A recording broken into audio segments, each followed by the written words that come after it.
Lightweight seats for cars and planes are obviously very important, but they have to be strong too, especially when the person sitting in them is pedalling hard, like me in my little wooden car.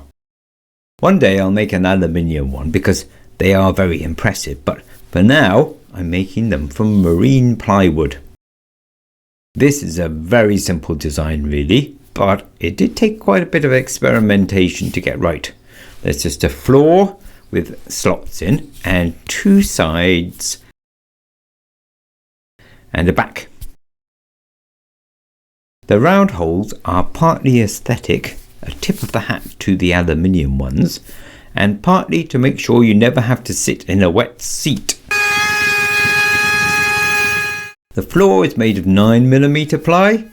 This one is just a little wider than all the earlier versions I made, because some people's bottoms are wider than other people's bottoms.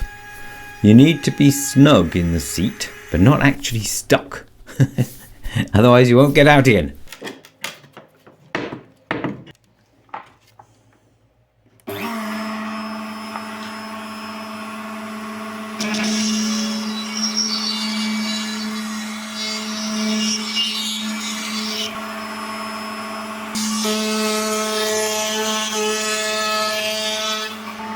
The back and sides are made of thinner 6mm ply, which will be knocked into the slots. But the strength and the shape comes from the curves in those pieces. And this ply doesn't bend as tightly as is needed. So I cut shallow slots, half the depth of the plywood. Of course, I did it wrong a few times first. That's pretty much the way I do everything. That's a long tradition.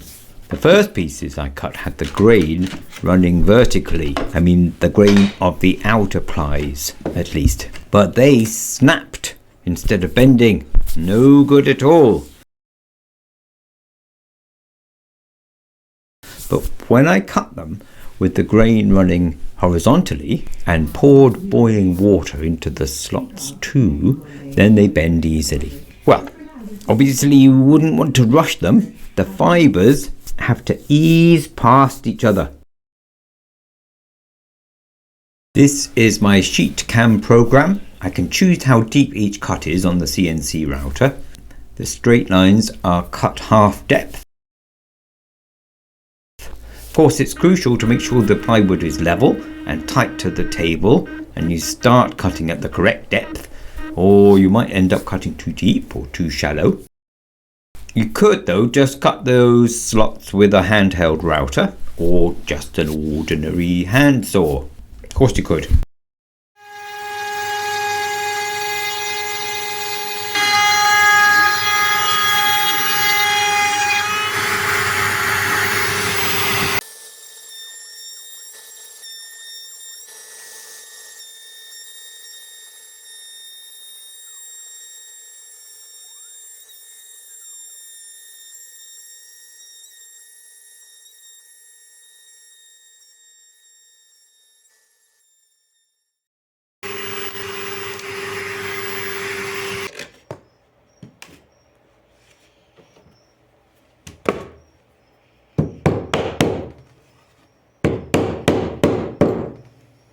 This one was just a little too tight in the joints. I've since altered the drawings by 0.5 millimeter to make it easier to assemble.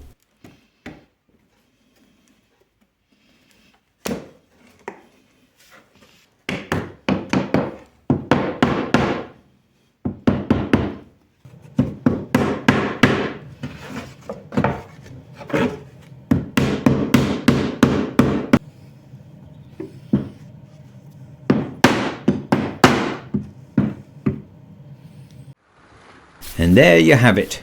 Well, nearly. I added extra bits underneath to suit my car. The seat is held at the correct angle by the runners, but can be moved backwards and forward and tipped up like a tractor seat. But your boat or plane or whatever you're making will need different fixings. And then I varnished it twice. I had to do that in the kitchen because we're having an unusually cold snap. and it's too cold to varnish or glue or anything much. It's really chilly. And then I secured the corners with cable ties.